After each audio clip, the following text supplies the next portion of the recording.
Next, we are watching Genshin Impact Review. My money is gone. Waifu Simulator. Kanji I am not able to read, sadly. The old one. People have been telling me to go back and watch this one, so I thought I might as well. By the Maxor himself. Make sure to subscribe, like, and leave a comment in the doodly-doo. I'm still very tired. So let's get into this, because I need some waifus to cheer me up. Genshin Impact is a game which has sucked away my soul and killed my dog. I first began playing Genshin Impact because of all the cute women, then experienced apotheosis and a philosophical enlightenment through the death of my own ego. I love Genshin Impact, but this game will have an impact on your social life, and even after you stop playing, you will not recover. To this day, it has left me in a perpetual state of sophisticated maulding, and I recommend it for all the wrong reasons. In this game, you play as John Impact, an extra-dimensional being whose brother was eaten by Mega Blocks and is forced to navigate Avatar, the last airbender for weeaboos. Powered by its simple chemistry system in which characters electrocute, burn, and throw rocks at each other. One of those is much less cool, but it, like Australopithecus, was my primary source of damage. Now trapped in the land of gacha hell, our protagonist must find a way to save our siblings by fighting geometry, the indigenous inhabitants of Twitter, space midgets, and the ice KGB. As well, we are here to explore, solve puzzles, play prop hunt, cook, get arrested for looking at Zhongling too much, get sentenced to 10 years, and emerge from prison a devout Buddhist. This video is going to be about my experience playing this interesting game and how to objectively have the most fun with it. It's a very bad sign when most people who play the game don't recommend it, but I do. Although I am slightly a dingus, so I don't recommend you take my opinion as fact, but as entertainment. So whether you're new to this strange, otherworldly Chinese software or a Genshin pro, please allow me to tell you the tale of how this left a Genshin impact into my frontal lobe. Okay, wow. Okay, this definitely feels like a different take than how his more recent videos go. His voice even sounds differently. I'm assuming that's like a mic difference. I'm assuming. Or maybe he got hit in the throat, you know? Two things can happen. Maybe both things. Maybe, I'm wondering if his old mic got annoyed with him for speaking so much into it, so it ended up punching him in the throat until it was broken itself, damaging his vocal cords, and then requiring the necessity of a new mic to be purchased. I'm guessing that's it. I don't know why my brain's going this direction. I'm looking at Pretty Women, but my brain's like, what are the reasons behind his voice being different when it's not even really a big deal? I think he's already broken my brain in 1 minute. Good job, Maxor. Here's a fun tip that most Genshin players don't know. The age of consent is 18 years old. Let's begin with what's maximally important. Come on. Not the gameplay, Yes, not the story, nor anything you would typically associate with a video game. The single most important thing in this game is rolling dice to gain attractive people and then parading them around like a child on TLC. I do not exaggerate when I say this is probably what attracted most people to this game. If you want an example... It is why I started playing that game, yes, actually. I don't play it that much. I haven't played in a long time. But, you know, it was just like, ooh, pretty women. I get to collect pretty women. I get to collect pretty women and make them do cool things. I want that. I need that. I need that in my life. But then I was just like, I don't know, maybe I'll work on myself, you know, improve my skills, my social skills, my ability to have talents and perform and be amazing. And then maybe women will like me. And you know what? I think it's working. I'm still single, but... is working, and I'm also playing Nikkei now, so I'm kind of back in a different rabbit hole, but that's good stream content, and I'm enjoying streaming it. So come over to my Twitch account Mondays, Wednesdays, and Thursdays. Why did I say Tuesdays? Do I secretly want to stream on Tuesdays? But I get so tired. Why would I want to do that? Maybe you can convince me. I don't know. Tell me. But yeah, 3 days a week for now. Maybe I'll go more. Who knows? Just convince me. I'm asking you to be convinced. I'm asking you to be convinced to do anything but simp for women, honestly. But, you know, at this point, simping for women is all that gives me hope. Sure, someday I'll get married. I'll find a nice partner, settle down, kiss her a ton, find out everything that she loves, getting to know her. For now, I simp for anime waifus. And Nikkei characters specifically right now. Holy crap, that game. I don't know. I love Genshin, but I feel like the Nikkei characters are better designs. Don't kill me, but you know, can fight me on this. Tell me, which Genshin character is better than a Nikkei character in terms of attractiveness?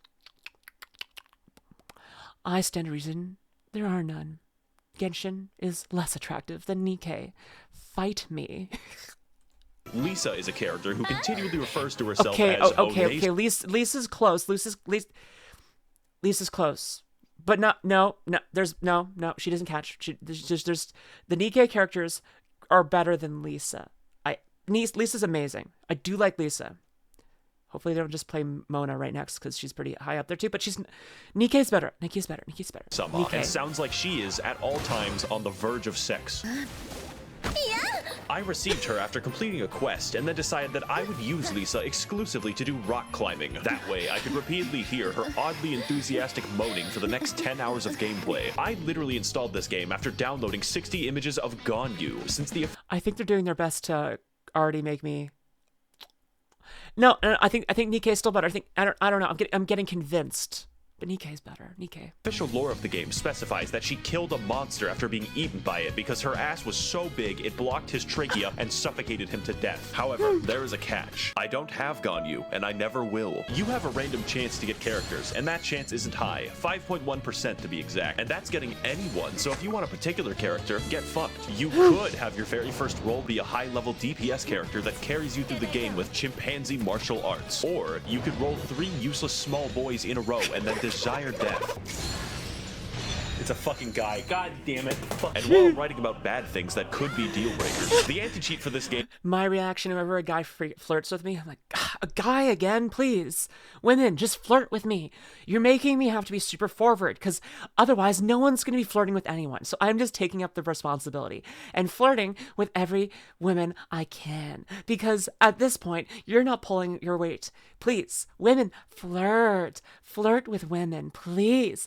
We can just do this together. If all of us take a little bit of responsibility for flirting with each other, we'll all have amazing times and find loving partners and do crazy things in bed. But like, it can't all be on me. I can't carry this burden myself. Please, women, flirt with women, please. Is very strong and has ring 0 permissions on your kernel. This means that it can read and write memory at any location in your computer without seg faulting. I, however, am not afraid, since if Xi Jinping does harvest my computer's data, all he will find is 50 pages of Waluigi hentai. It's your loss. And yes, it does turn off when the game isn't running. So this review is going to include a guide on how to have fun, because like real life, lusting after women causes suicidal depression. Step 1. Play as optimally as you want. Do not try to min-max shit, because RNGesus will snap your fucking neck. Do whatever is fun with whatever you have. In my case, I decided that I would roleplay as a violent misandrist and only play as women out of principle. Any men that I rolled would be locked at level 1 and made useful in the coal mines. It is simply not worth it for me to engage in combat if I cannot also yank it. The central point of the characters is that they are potential wives, and I am absolutely, definitely, 1000% secure in my masculinity. Playing the game optimally in this case would mean making the game boring and staring at man ass, so fuck it. If, for instance, I had wanted a particular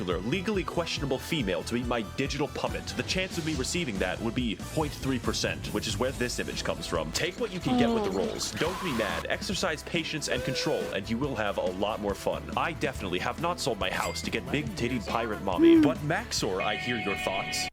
Big Titty Pirate Mommy is kind of one of the hotter characters there, honestly. I did get her too. She's so freaking hot. Nikke's still hotter, though. I don't know. You're not convincing me there, Maxor. I mean, I came in here with a question, and you're not fulfilling my answer. I don't know what you're doing here. Honestly, come on. You should have thought ahead. Should have thought ahead. When you made this video, you should have thought, LuminusRed's going to show up one day and try and figure out if this is more attractive than Nikke, and just seems like it's not. Oh my gosh. I don't know, man.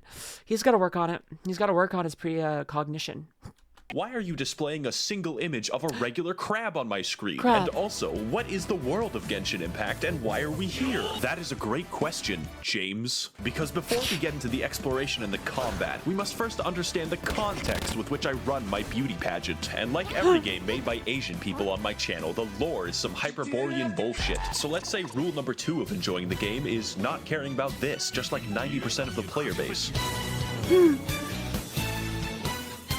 The The world of Teyvat is ruled collectively by 7 gods who govern the 7 elements. Except the nature god, he's special. This came about because 2,800 years ago, there were like 80 gods or something. Then everything changed when the Fire Nation attacked. No, actually 7 seals opened up in heaven, so literally every god fought over their power to the death. The result was the 7 gods of each element we see today, each ruling over their own nation in their own fucked up ways. Every once in a while, these delusional bastards will just give random people superpowers, like how the electricity god just gave a girl with a mental disorder a talking bird. This also includes small children who could very possibly kill themselves for some reason. Now, the world you see in-game takes place in 2 nations, or 3 if you're from the future. The first is Mondstadt, a lawless, anarcho-capitalist commune in New Hampshire. I know it's like 5 or something like that. I've lost track. There's more than 3, though.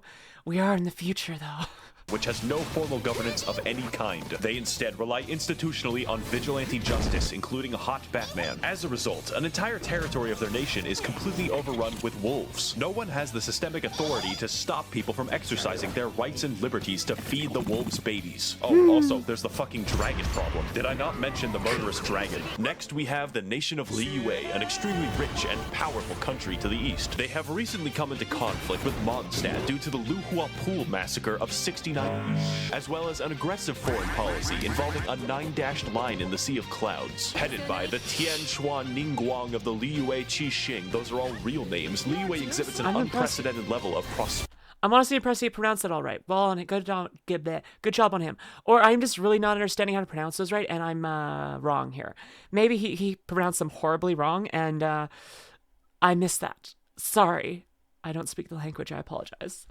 And control, living happily under the watchful eye of the rock god, who periodically disguises himself to ensure that the populace is behaving well and upholding their state contracts, just in case. Now, China, I know you're new to making video games, yet in my country, we have a long history of shooting people. But who lives in Liyue and who lives in Where is In? The answer is unfortunate. Populating this extensive world will be several factions of enemies with subgroups, elemental specializations, and fucking bullshit. The enemy variety of this game paints a picture of a post-apocalyptic nightmare world where raving bands of savages constantly destroy everything, locking humanity in a perpetual state of warfare with armies of bandits and the midget people. One of these groups is the Hilichurls, an intelligent race capable of empathy and complex thoughts, which is why they must be destroyed. These guys make the Gombe chimpanzee war look like a fucking joke, and at no point— Yes, we've got to kill everyone with empathy. I understand it. That's your entire worldview now. Okay, great.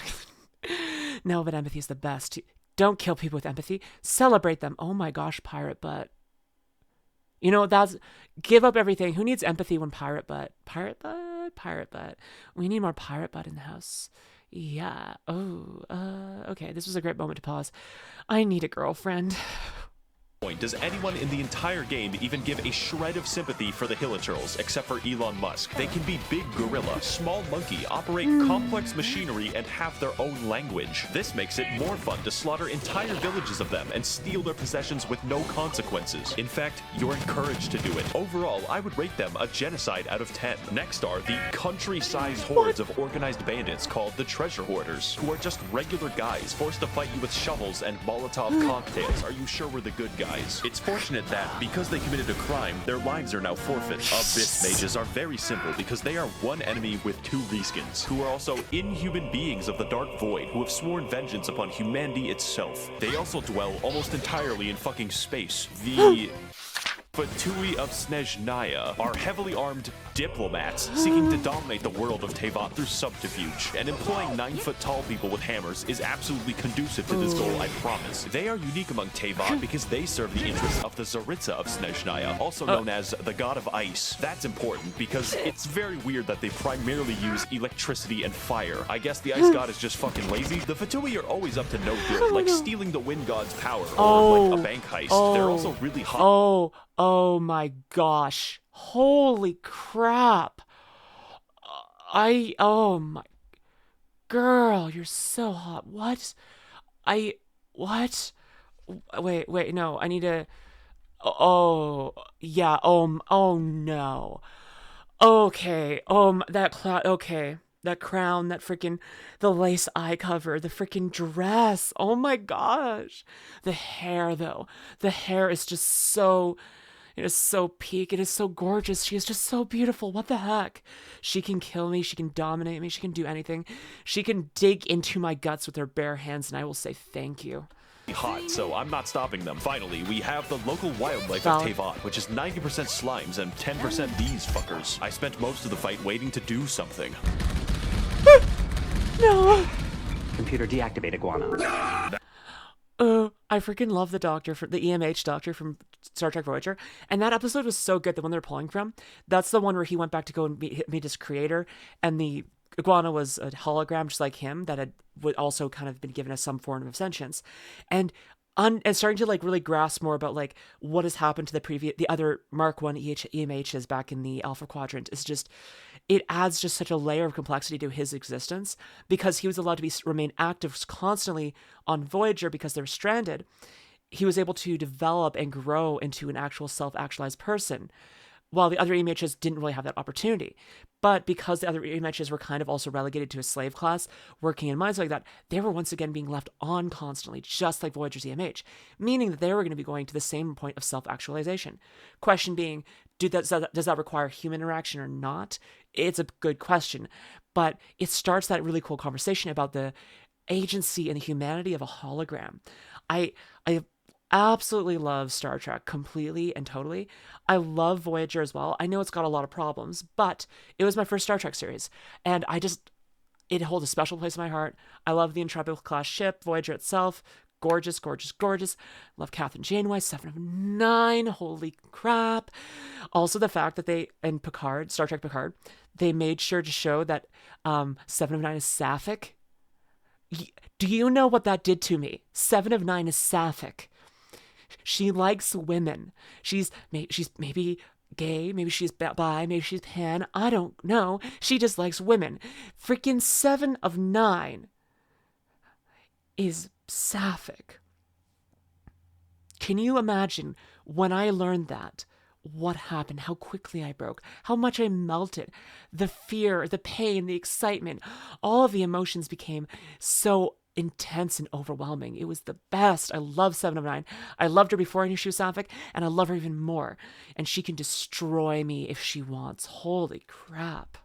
What was I talking about? Oh yeah, this video. That's really what the combat is all about. Sometimes it's like, holy fuck, that is a whale. And other times it's like, I think that bush just fucking... Really, no matter what happens, you're in for an experience. Let's find out if that's bad or worse. Combat. Shin Getting Intact is a game about flow, where to maximize their power, the player dynamically switches between their DPS character and everyone else. Rule number 3 of Genshin Impact. Pick one. Your typical team is comprised of your DPS baby, your heal support, your burst support, and moral support. Think of it like a train. You only need one engine and enough weight to kill Terry Davis. Now, like everything, characters have elemental alignments, which, depending on the enemy, can ruin the game. My wife Barbara could heal me, but in the process, must make everyone wet, which makes us a proverbial bathtub, which enemies will then catapult toasters into for massive damage. It's a fucking blast. You feel like a chemistry professor gone rogue, using the elements to his advantage and then blowing himself up in the process. Unless your DPS uses rocks, in which case, you know, just watch, I guess. Everything is elements, and everyone has an elemental skill and alignment. Unless you're the nature god, who has no characters. Some are bad, and others are very bad. But many are completely game-changing, like how Beto's elemental skill adds a parry mechanic to the game, or how Ningguang invalidates all ranged enemies. The combat is definitely its strength, and is an experiment in how bad you can craft your psychotic dog water alchemy, and hopefully create a moving ball of destruction strong enough to kill God. To extend this concept, every character uses one of 5 unique weapon classes, such as Mongolian, Controller Erosion, the Waiting Game, Egg Catapults, and the Speed Demon. So be careful with who you choose and what weapons that— oh wait, no, it's random, get fun out. This would all be excellent gameplay if it didn't sometimes amount to throwing 2 sponges at each other. Enemies scale to your level, and generally health is not hard to come by. So depending on your investment, some enemies could take minutes to kill. This all amounts to making a classic video game build, the tank, entirely useless. You don't need a tank because you will be switching to your DPS anyways, who is a tank against your will. Health is literally always a shackle and a curse. That is, of course, unless you're playing Barbara, whose healing scales only off of health, making her tankier than Tiana. Let's go over an example party to give you some idea of the insanity that we're working with. It is optimal in most of my combat scenarios to cause forest fires by throwing a spicy bear. Why? Well, it's obvious. My DPS Beto can parry anything, which includes the heat of fire. Or how about Ning Wong, who spawns a wall inside of enemies like it's Gary's mod. We just do it to piss them off. Did I also mention you can invite your insane Discord stalker to play co-op with you? The combat is fully functional. Hello, Max. I made a mistake, and this isn't even going into the complicated system by which you customize artifacts, upgrade your weapon, and level your character's talents, because that's boring. It can be made especially boring when you have to pick 30 mushrooms to do it, but you know, here we are. That leads me to my next point. You're gonna have to explore for those mushrooms, and that sounds bad, but it's actually the best part. Get ready for some cross-country gaming, because we literally have a lot of ground to cover. So rule number 4 of Genshin Impact is that if you see something, just go. You've probably noticed at some point that this game looks identical to Breath of the Wild, right down to the UI. This is an objectively correct assessment. It's just that the game doesn't give a shit, and neither should we. Breath of the Wild was so good that I wanted Breath of the Wild with more anime pussy, because god damn it, why did Nintendo make Zelda look like that? The amount of bandits and foreign soldiers in this game suddenly makes sense when you realize it has the geography of fucking Afghanistan. It's quite the vertical place, but you're given the tools to navigate it, like your feet or your sweat. And there is quite a bit to see. So, for an example, when I first installed the game, I didn't know that Liyue was in it. That's over half of the map. I was doing a quest that required a wild radish, so I naturally went hiking to find it and accidentally discovered the entirety of Ming Dynasty China, at which point I was wrongfully assaulted after being mistaken for opium. This is one of those games where you start finding chests in the wild and within 30 minutes are flying to a strange island with a man named Jeffrey. It's actually not that different to Skyrim, but this game makes Skyrim look like it's in Kansas. There is always something to do and always something to find. You would think that it would get stale, but they just keep finding ways to turn. Did the editing get faster all of a sudden? My brain is overwhelmed. I feel like I'm being bombarded by the second.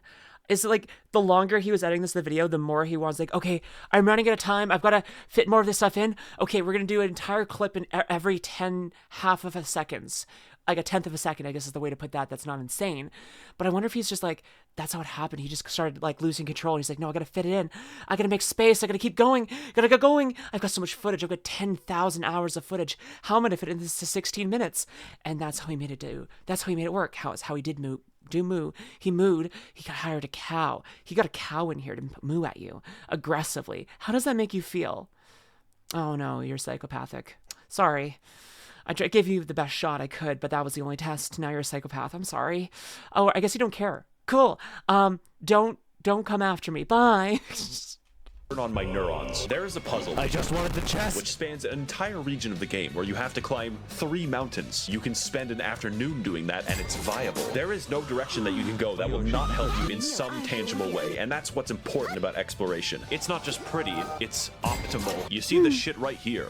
This activates my fucking almonds. Exploring this game trains your neurons to fire at the most basic of incentives, like a lab chimp. But seriously, if you aren't yet considering the game, just have fun exploring it, stop and smell the flowers, and accidentally find China over a vegetable. I found it eventually. It took 3 hours. Now, if the review had ended here, this would be a definite recommend because the game is free. It costs $0. It cannot yank your bank. Not that I would know. But I must warn you that there are some serious drawbacks besides the fucking Chinese surveillance state that you have to install, so it's time to give you the final tools and rules that you need to enjoy this game. Okay. The pain. Oh yeah. Regula numeris quinque of Genshin Impact is just please God, use the resin every day. So to explain that, you have to understand that this game works by mostly giving you what you want when you seek it out. Unless it's crit damage. So you don't end up mindlessly slogging for 10 hours a day for a single goddamn Warframe chassis. But there is a catch. When it comes to grinding, there is a clever way to make sure that you can't trivialize the entire game, which is that the game just stops you. You expend resin when you kill a boss, want money, want XP, want artifacts, want to live, want to see my daughter again, pretty much anything. And if you have no resin, well, better wait. God will collect his existence tax and you will fucking pay. Even if you live in Mondstadt, the IRS is an eternal fixture of the universe. And although it's nice to have fair guarantees for artifacts, it has the unique side effect of stopping the game from being played. You get 160 a day, and for reference, you spend 40 for boss loot, so good luck. And if you thought that was bad, get ready for Rule 6, which is, yeah, you gotta do the daily quests. We Genshin players are always hard at work on the daily dopamine farms, putting in that grind so that we can have a 4-star object every 20 days. It really makes a man wonder why we bothered with making murder illegal in the first place. Thank you, Kane. This game can give you a lot if you decide to commit yourself to it, but if you don't, you will be scraping for crack crystals in a back alley, maybe make a YouTube video. That alone is probably enough to discourage most people. I thought I was going to be one of those people until I realized that I liked the game. Stockholm Syndrome is actually cool. And for our final rule, you don't want to play with English voices. Set it to literally any other language except English. Now, the voice work isn't horrendous, but it doesn't sound like the dialogue was actually written for English, and the translation is fucking hilarious. The wolves frighten him so badly that he's paralyzed with fear. We've looked everywhere and haven't seen any of the wolves. So do what I do and play in Japanese, then switch the game to Chinese whenever you're in Liyue for maximal immersion. Dear Mr. Sheep, please send missiles to liberate my country from the yoke of capitalism. Now that you're armed with what you need, should you play the game? Only if you have self-control. It's not worth it to spend money on the game. I'm serious, and that's why you should give me your money so I can spend it responsibly. Remember, the game is free, and so is the porn. I would like to thank the kind Chinese billionaires and international arms dealers of the Maxor Patreon for funding my hopeless and deadly addictions. If you would like to help fund the videos corrupting America's youth in the name of Naxalite Maoism, you can head to the description to learn more. Thank you all for watching and waiting, and of course, your IP address has already been traded. Oh. Well, rip my IP address, I guess. I mean, it's worth it to see anime women, so I don't know. I think it's worth it. I think that was a good trade. But yeah, anyways, make sure to subscribe to Maxor. Subscribe, like, and comment on my videos as well if you would be so kind. Also, follow me on Twitch. I'd love to see you over there. And until next time, have a good day, good evening, and good life, my little stars.